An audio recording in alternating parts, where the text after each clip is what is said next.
është vetëm një hormon i cili paksimit të cilit shkakton gjithë këto efekte të pakëndshme, të dëmshme gjatë kohës së menopauzës.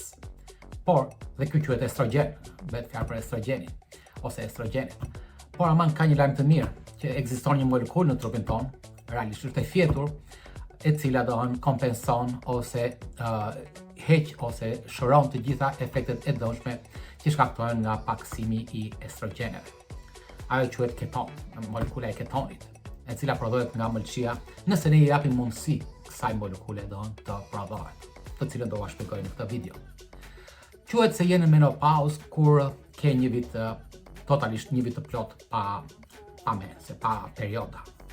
Fjala menopauzë vjen nga pauzë, që është ndalimi, fjalë dhe men që i thonë meno ose menstruacione, ndalimi i menstruacioneve, ndalimi i ciklit, ky është menopauzë.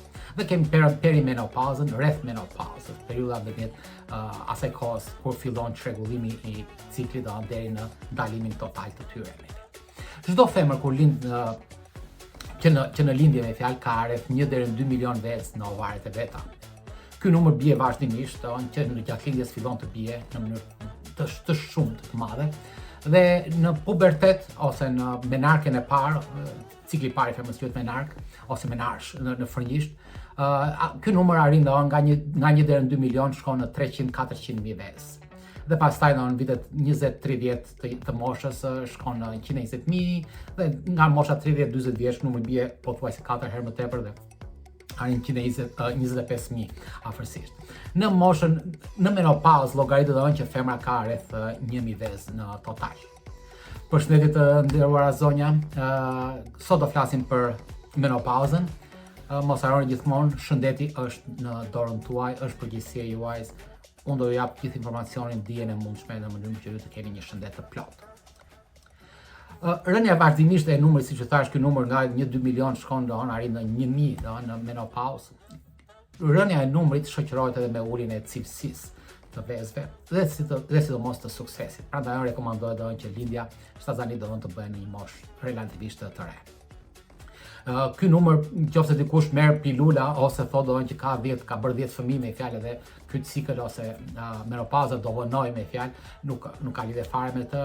Menopauza është proces biologjik edhe nuk ndikohet fare nga një orë biologjike me fjalë, nuk ndikohet nga shtazania ose nga pilulat që merrni.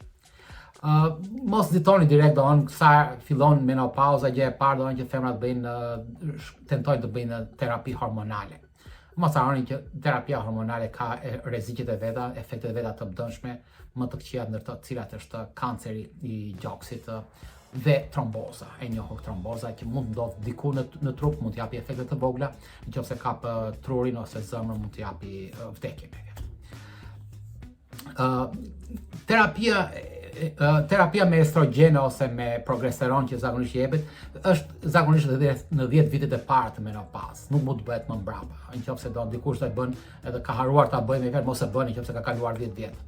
Në rastin kur femra ka hequr uterusin, histerektomi me fjalë, jepet estrogen, ndërsa kur e ka uterusin jepet bashk estrogeni edhe progesteroni, duhet shkojnë bashk.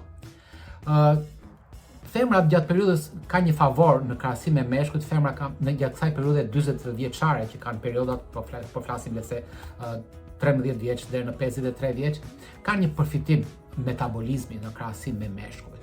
Kanë atë hormonin shumë më tepër se sa mashkulli, është që quhet estrogenet, ato 3 estrogenet që ju thash. Pavarësisht se njësoj si ke meshkujt se ato kanë të njëjtin ushqim dhe insulina e tyre do të rritet dhe mund të krijojnë edhe insulin resistant. Por janë këto estrogenet të cilat ato balancojnë ose shmangin gjithë llojet e efektet që insulina e lartë mund të shkaktojë ke femra. Pra nëse në moshën 35-40 vjeçare mashkulli mund të ketë probleme me peshën, shton në peshë, mund të ketë diabet, sëmundje zemre, infarkte të ndryshme. Ke femra këto gjëra nuk ndodhin, por këto fillojnë në çastin që femra fillon menopauzën. Pse? Sepse ky estrogen, sasia e vezëve në vezore, ke ovaret e femrës, paksohet në mënyrë të tillë dhe nuk ka më estrogen.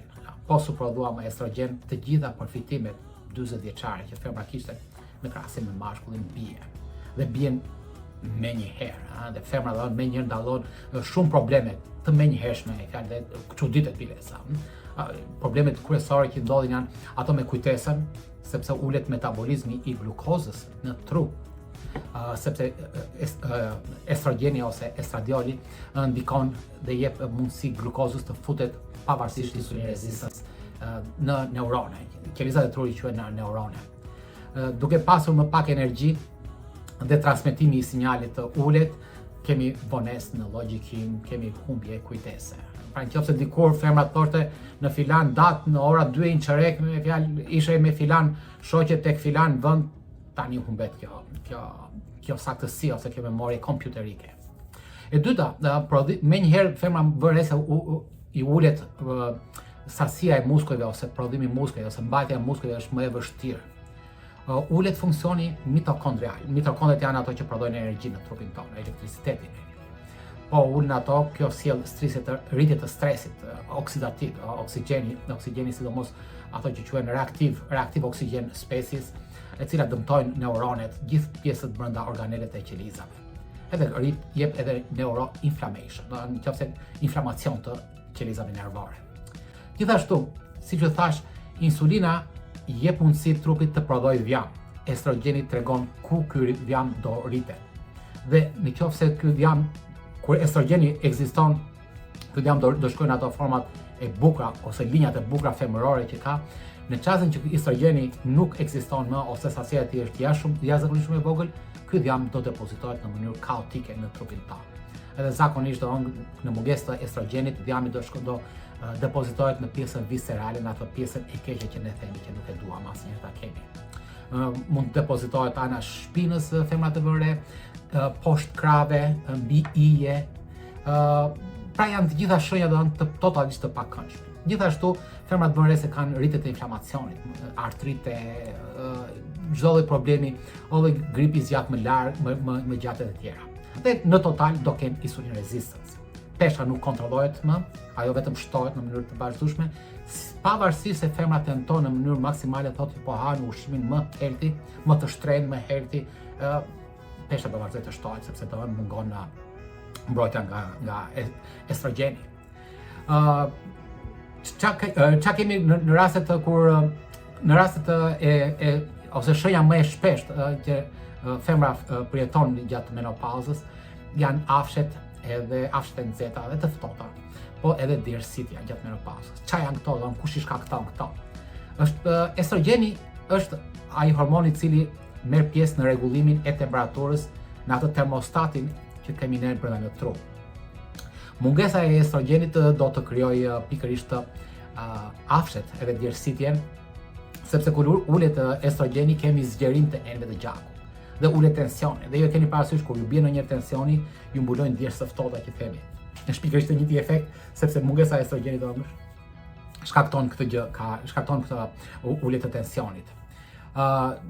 Uji del jashtë si djersitje, siç u thash, dhe nga ana tjetër do kemi edhe daljet ose çlirim të energjisë dhe ato krijon ato afshet e femrës. Pa estrogen ne do kemi gjithë pasojat e rënda ose të vështira ose njësoj të shfaqura edhe ke meshkujt në të gjitha, siç ju kam thënë, në gjitha këto videot e tjera. Derisa ju humbisni mbrojtje natyrale kundër estrogenëve, duhet të mbrojeni vetë duke zbatuar disa regjime kryesore. Siç u thash, ekziston një molekull që na shpëton ose që arrin të bizotrojë gjitha ose të shmang të gjitha këto efektet negative të mungesës së estrogenit. Ky quhet keton. Fjala ketoz ose dieta keto që themi, keto është pikërisht vjen nga kjo molekull që quhet ketone. Dieta keto ose dieta ketovore ose dieta keto. Ushqimi duhet të jetë në mënyrë që ne të prodhojmë të keton, këtë molekull, ushqimi duhet të jetë totalisht pa karbohidrate. Kur them pa karbohidrate, minimalisht, unë them as pak, po them edhe nëse minimalisht buk, brumra, byrek, oriz, misër, patate, gjithçka që ka amidon. Janë starch që në anglisht ose amidon, i themi ne në shqip. Pjetë alkoholike mirë është të shmangen, po them minimalisht gjithmonë. Kafja duhet të ulet shumë, duhet të shmangen në mënyrë absolute gjithë sodat, pjetë me gaz, pjetë pa gaz, gjithë pjetë e ëmbla, me fjalë. Duhani nuk ka, duhani ndikon jashtëzakonisht shumë keq në këtë rast.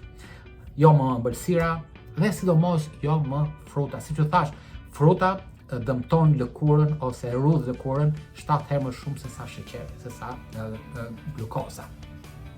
Duke hequr ose duke ndëmtuar atë mbrojtësen e lëkurës që mban lëkurën të vendosur, që quhet kolagjen dhe elastin, janë dy përbërës. Në qasë që fruktoza shkon, i glikon ato, i ngjit, krijon atë ngjitshmërinë si zank.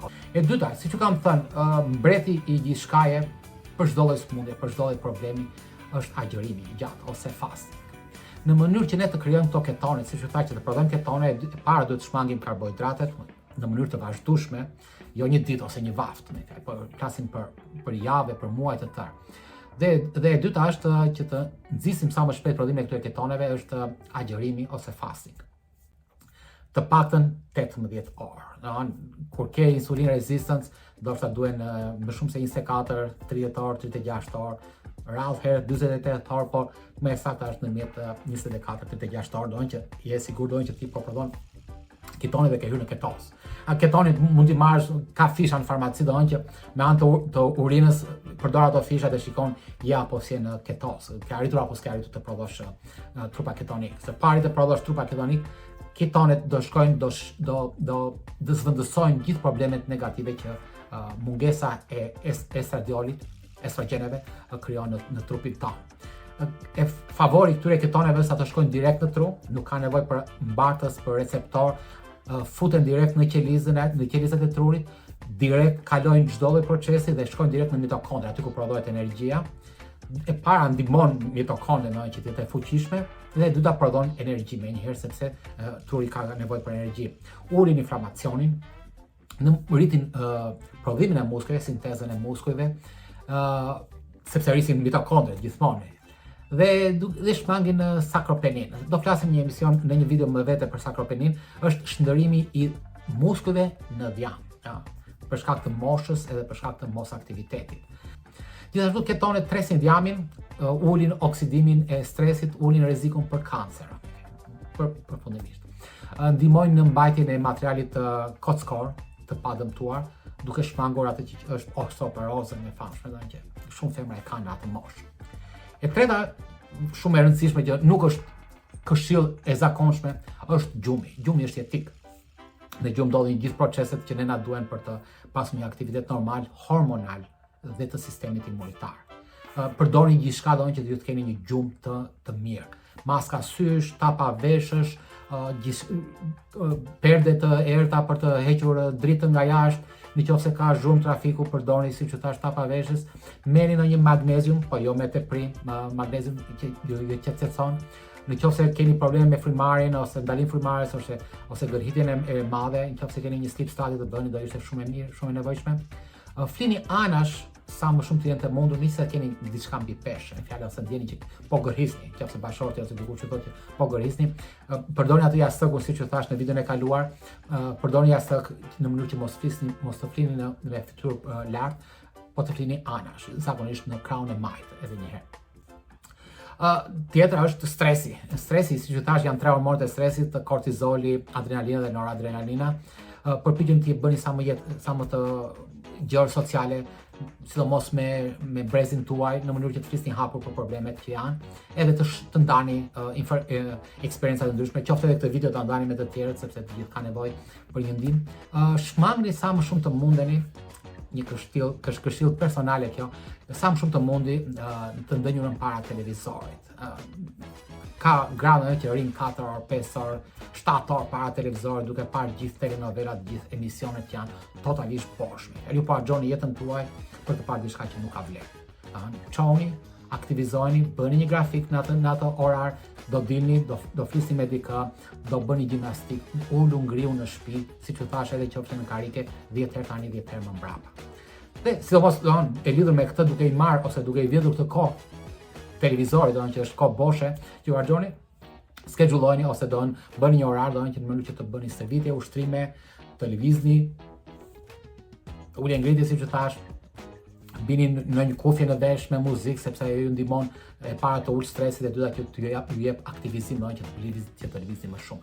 Sa më shumë të lëvizni, mos harroni gjithmonë, e insistoj ke kjo gjë, 40% e trupit tonë janë muskuj, sa më shumë të lëvizni, ju menjëherë do hiqni insulinën. Po që të insulinën të ulni rezistencën ndaj saj, do hiqni sheqerin, do ulni insulinën, rezistencën, dhe do këto efektet e mungesës e estrogeneve do të paksohen akoma më tepër.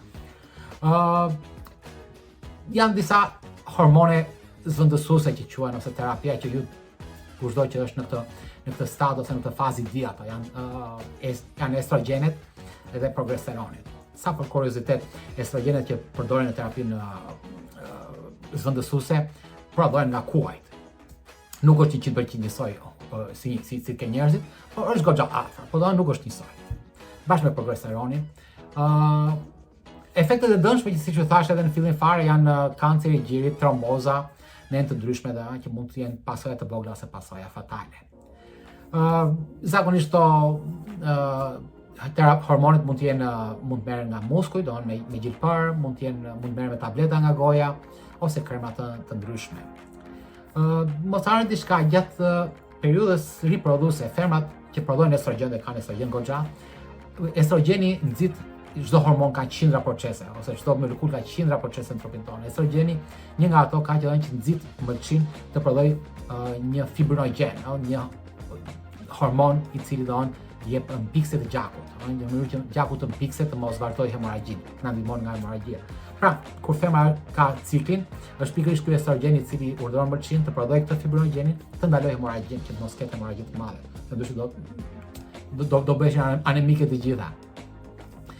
Por aman në çastin që ne nuk kemi më, ose në çastin kur femra mbaron ciklin dhe nuk ka më ato hemorragjitë e përmuajshme, marrja e estrogenit do vazhdoj nga jashtë. Marrja e kësaj estrogenit do vazhdoj të nxjisë mëlçin që të krijojë këtë fibrinogenin, të japin pikse të gjakut. Pikërisht prandaj ju thash që mund të krijojë trombe kudo në trupin tonë. Çik me kujdes merrni shumë informacion para se ta përdorni. Ka shumë femra që thonë janë të mrekullueshme, ka femra që kanë probleme me to. Po edhe gjithashtu estradioli që merret nga jashtë me fjalë rrit afshet. Edhe kjo është arsyeja që femrat kanë afshet të padurueshme dhe për këtë arsye marrin estradiolin i cili krijon afshe dhe pastaj për të rregulluar afshet marrin disa ilaçe të cilat zakonisht janë feloziletant, clonidin, oksibutrin, gabapentin. Por marrja e estradiolit nga jashtë ul rrezikun për diabetin tipit të 2, rrit rrezikun për demencia dhe ndihmon në mbartjen e materialit kockor.